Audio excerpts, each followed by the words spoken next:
I've always valued forging my path, so living alone in the vibrant heart of the city, a mere stone's throw from the book publishing company where I work as an editor, suits me perfectly. While my parents are always just a phone call away, the responsibility of city life falls solely on my shoulders. One Saturday, craving a break from the norm, I decided to trade in manuscripts for some fresh air and headed to my favorite park. It's a peaceful place I usually find solace in. That day, deep in thought, perhaps too deep, I failed to notice the bicycle path up ahead until a voice urgently warned, "Watch out." I stepped back just in time as a cyclist came to a screeching halt right where I would have been moments later. "Jesus, lady, you trying to get yourself killed?" he exclaimed, catching his breath.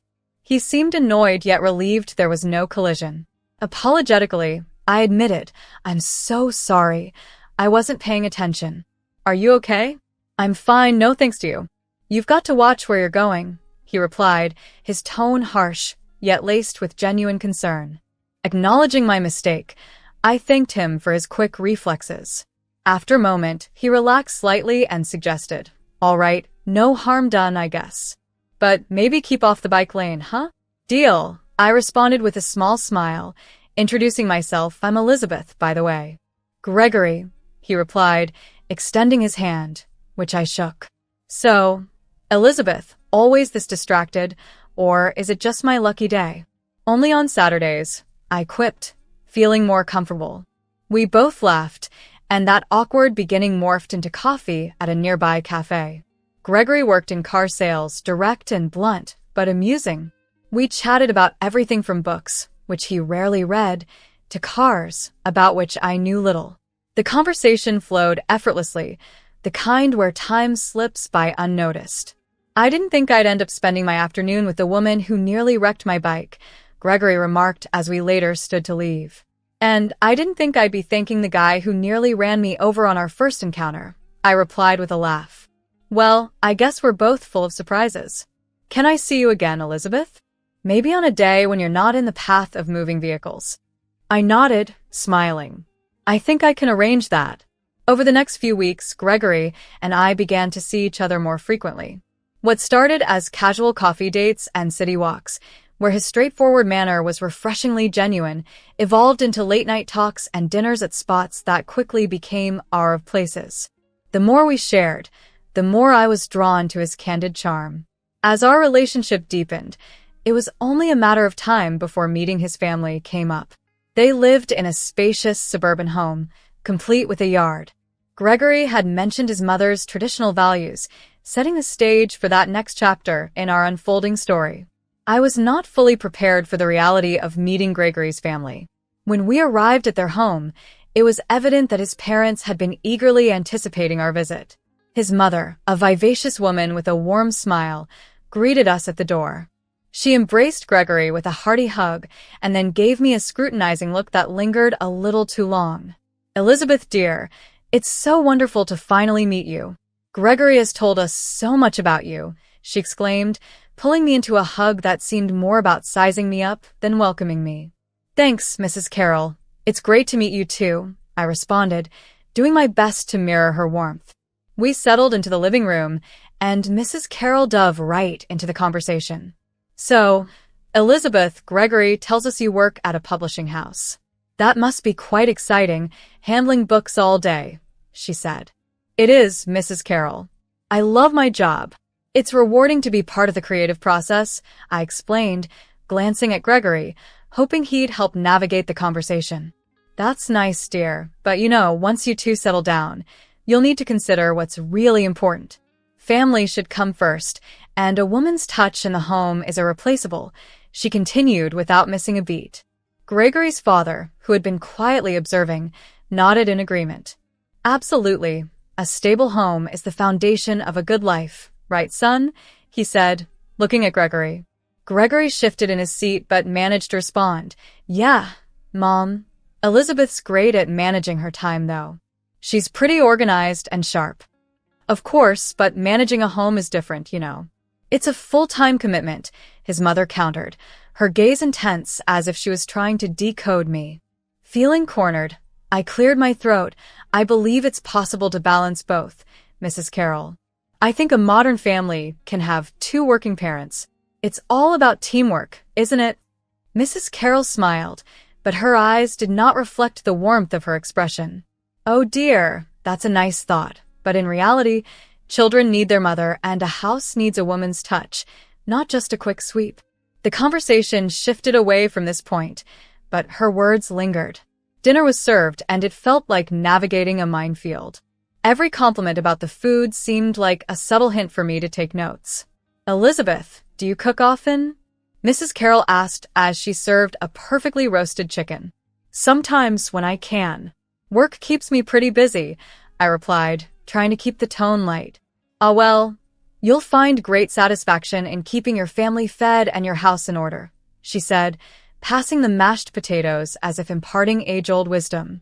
Gregory gave me a light kick under the table, a silent signal to stay calm. I simply smiled, sipping my wine a bit more than usual, reflecting on how this dinner felt more like an interview than a meal. Despite the initial reservations from that first meeting, Gregory and I continued our relationship, and after a year, we decided to get married. Love, as they say, fills you with hope. We planned a modest wedding with close family and friends. Nothing extravagant, just the way we both wanted it. The wedding day was a joyful blur of smiles, flowers, and a small crowd of well-wishers at the local community hall we had booked. It was quaintly decorated, and there was a palpable air of excitement, perhaps just my nerves. The ceremony was brief yet poignant. We exchanged vows, rings, and a kiss that sealed our commitment. Everyone clapped, and in that moment, everything felt just right. During a reception where we were enjoying some appetizers, Gregory casually brought up the idea of us moving to a larger apartment as he nibbled on some finger food. I've been thinking about our discussion on needing more space, he mentioned. I was snacking on a celery stick and nodded in agreement. What did you find? I inquired. Gregory's eyes lit up as he shared. There's this fantastic apartment that's not only spacious, but also beautifully laid out. It's actually close to where I grew up. He observed my reaction carefully. Near your parents? I asked, trying to keep my tone neutral. Yes, it's convenient, and my parents would love to have us nearby. Plus, my dad offered to help with the rent for a while, he added. I paused, contemplating the frequent visits from his mother that might become a routine. That's very kind, but Gregory, you know how much I value our privacy. I don't want to feel dependent, I expressed. Gregory held my hand reassuringly. I understand, Elizabeth, but financially, it's a wise decision, and having family close could be beneficial, especially if we start our own soon. I was skeptical, but agreed to consider it. We can try, but if it gets overwhelming, we'll need to rethink our decision, I said. Agreed. Gregory smiled, and we returned to hosting our friends. Moving in proved to be a challenge. The apartment was indeed roomy with a beautiful park view, but it also meant a 55-minute drive to my job, which extended my daily commute. True to their nature, Gregory's parents visited often. His mother brought housewarming presents that were more about her tastes than ours. Elizabeth, dear, these curtains will brighten up the living room, she insisted one day, holding up an elaborate floral set that clashed with our decor. Thanks, Mrs. Carroll, but I like our current ones, I responded, trying to keep the conversation light. However, she proceeded to hang them up anyway. Each visit from her felt more like an inspection than a casual drop-in, making me feel uneasy in my new home. Gregory tried to mediate, but our views on family closeness differed. As time passed, Gregory and I found ourselves debating our lifestyles more often. He favored traditional roles, suggesting, think about it, Elizabeth. You manage the home, and I handle the finances. It makes sense. He seemed convinced this was the final word. But I would counter, showing him our budget on my laptop. With the current economic situation and job market uncertainties, having two incomes is safer and more practical. Gregory would sigh, visibly frustrated, implying that family dynamics were about more than just financial stability. Meanwhile, Mrs. Carroll practically made our apartment her second home, imposing her presence and opinions on us constantly. You're not planning to stay at that job forever, are you? She would start questioning my career choices the moment she arrived. I would defend my work, which I was passionate about, trying to remain polite yet firm. She would then critique the cleanliness of our apartment, insinuating it could be better if I were home more. Frustrated, I'd reply, "It's clean enough. We live here. It's not a museum." My patience was wearing thin, as our home felt less like our own and more like a battleground for differing family ideals. However, she'd already moved on to her next critique, flinging open the refrigerator to survey my grocery choices with a frown. "This isn't enough for a healthy meal, and these leftovers, don't you cook fresh?" she complained, her expression one of clear disapproval. I tried to discuss this with Gregory. "Your mom is overstepping, and it's starting to stress me out." "I can't meet her high expectations," I confessed. Gregory, always trying to smooth things over, sighed and responded, "She's just trying to help. Elizabeth, maybe if you were home more, things wouldn't be so tense." One evening, after a particularly grueling day at work, I returned home to find Gregory visibly upset. "This place is a mess, Elizabeth. And this dinner," he gestured dismissively at the pasta I had quickly prepared, "it's just not good enough." I was stretched thin. "I'm doing my best, Gregory. I'm working full-time and trying to manage the house, but it seems like it's never enough for you or your mom," I retorted, my frustration peaking. "Well, maybe if you weren't trying to do both, you'd actually succeed at one," he snapped back, his words sharp and hurtful. I was stunned. "Are you saying I need to choose between my job and our home?" I asked. "If you can't handle both, then yes.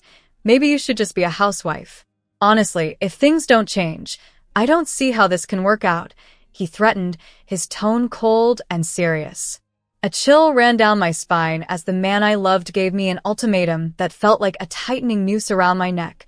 Be a housewife or bust. It was clear that the life I had built, my career and my independence, were slipping through my fingers as I tried to cling to it. The tension in our home was palpable, cutting through the air like a knife. Gregory and I were at a breaking point over my career and our lifestyle. Deeply in love and desperate for a resolution, I made a drastic decision to smooth things over. I went to my boss and explained that I was resigning to become a full-time housewife. My boss was shocked and disappointed. He knew how much my career meant to me. However, he then offered a lifeline: remote work. "You can still edit, just from home," he suggested. It wasn't ideal, but it felt like a compromise I could accept without completely losing my sense of self. I didn't tell Gregory about the remote work arrangement. Instead, I told him I had quit my job to focus on our home. His face lit up in a way that both warmed and broke my heart simultaneously. "That's great, Elizabeth. It'll be better for us, you'll see," he said, pulling me into a hug that felt like he was clinging to newfound peace of mind. I embraced the role of housewife, managing the chores, cooking meals, and ensuring everything was just right for when he came home. But as soon as he left for work each morning, my laptop opened, and I was back at my editor's desk, working remotely. The balance was precarious, juggling my secret work life with the domestic life Gregory believed I had fully embraced. I funneled the money I earned into a separate account, thinking it wise to have a financial cushion that Gregory didn't know about, just in case. Living on just Gregory's salary was his idea, and it strained our finances more than he realized.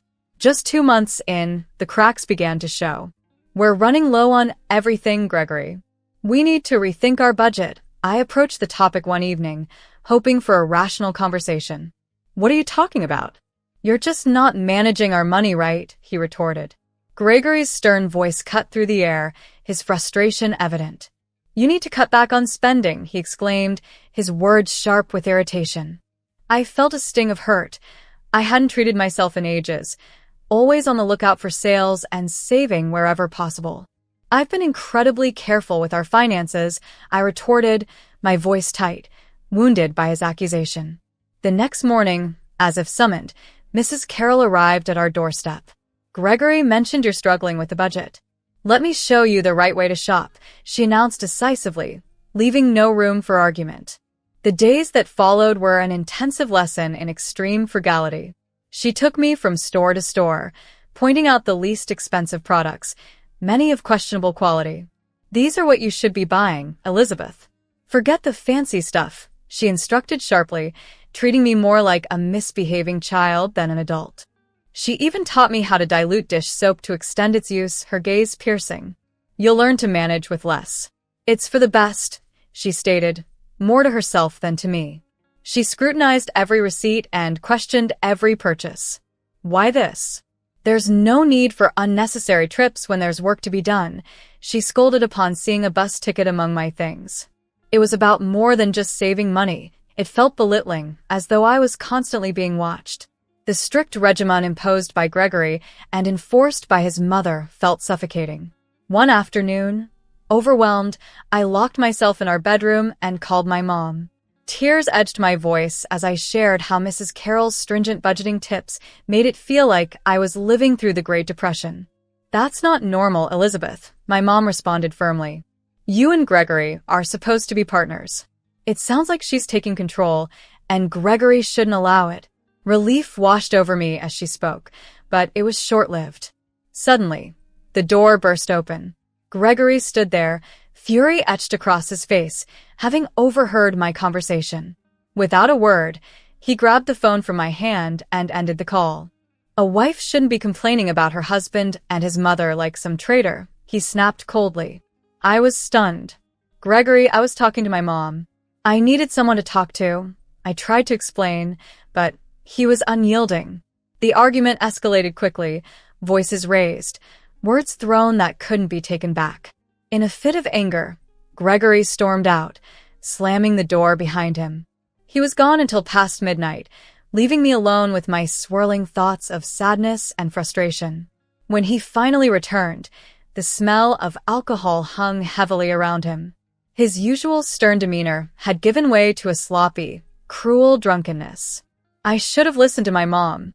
She warned me about marrying someone like you," he slurred, his words cutting deep. I stood up, my anger rising. "Gregory, you're an adult. Stop letting your mother dictate our lives. You don't need her approval for everything." His anger flared even more at my words. "If you're so unhappy, why don't you just leave?" he bellowed, stepping threateningly close. "It's 2 a.m., Gregory." "It's not safe," I replied, my voice trembling as I tried to reason with him. "I don't care. Get out," he shouted, turning away dismissively. After a brief hesitation, I started gathering my essentials, my phone and some clothes. When I reached for my wallet, Gregory snatched it away, his voice laced with venom. "I earned this money, Elizabeth. You have no right to it," he declared. A wave of panic washed over me, but then I remembered my bank account, my secret backup plan. I quickly called a taxi and left without a backward glance, Gregory's angry shouts diminishing as the door shut behind me. I sought refuge in a nearby hotel, a temporary sanctuary. The next morning, I was up early, my mind buzzing with plans. My first stop was a small, unassuming lawyer's office. The lawyer, Mr. Jonathan, was perceptive and compassionate. He listened intently as I recounted my situation, nodding in sympathy. "We'll get the divorce papers drawn up immediately. You have rights, Elizabeth, and we'll ensure they're respected," he promised with reassuring confidence. With the divorce papers, I returned to the apartment Gregory and I had shared. The silence of the place contrasted sharply with the chaos of the previous night, evidenced by a discarded bottle and Gregory's snoring figure on the couch. He hadn't even made it to the bedroom. I packed swiftly, clothes, books, personal items, all stuffed into boxes and bags. The act of leaving felt both freeing and somber. As I zipped up my last suitcase, Gregory stirred. "Elizabeth, hey, can you grab me a beer?" he mumbled, groggy and oblivious to the suitcases. Instead of a beer, I placed the divorce papers on the coffee table before him. "Here's what I can offer you," I said, my voice steady and calm. Gregory blinked, slowly coming to. He picked up the papers, scanned them, and smirked dismissively. "You're serious? Come on, Elizabeth. Just apologize to me and my mom. Promise to follow the rules, and we can forget all this." I couldn't help but let out a short, bitter laugh. "No, Gregory. I'm not coming back. Not now, not ever.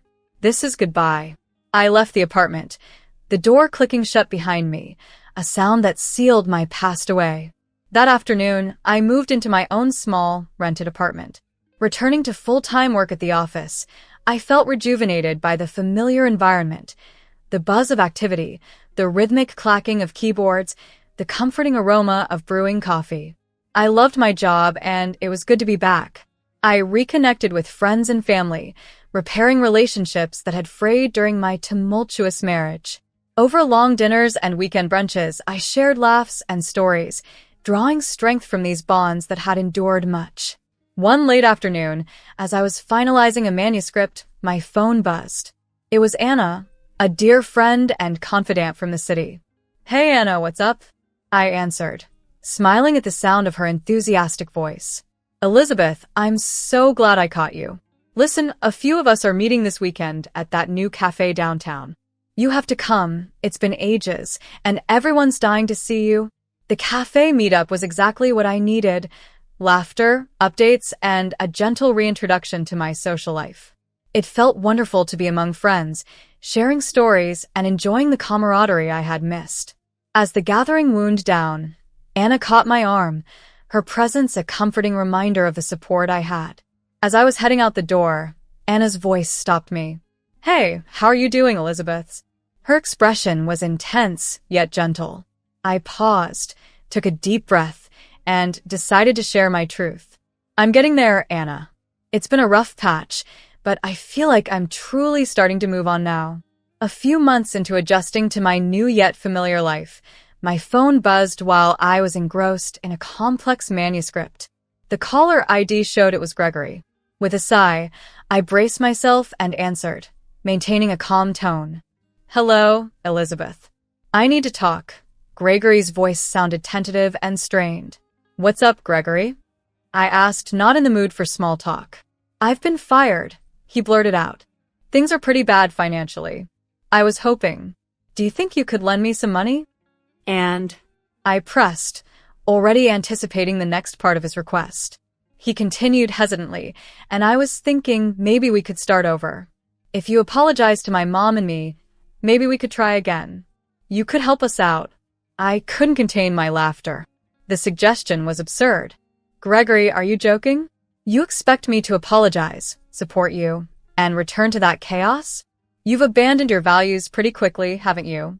The line went quiet. Finally, he asked, "So, is that a no?" "Yes, Gregory, that's a definite no," I replied, still amused by the ridiculousness of his proposal. "I'm doing well, and I'm not about to sacrifice my newfound freedom and happiness to revisit whatever that was." After hanging up, I shook my head in disbelief at the conversation. It reminded me how much I had evolved and the liberation I now felt. I turned back to my manuscript, a smile tugging at my lips. The thought of re-entering a relationship wasn't appealing at all. I was relishing my independence and the tranquility it brought too much to consider anything else.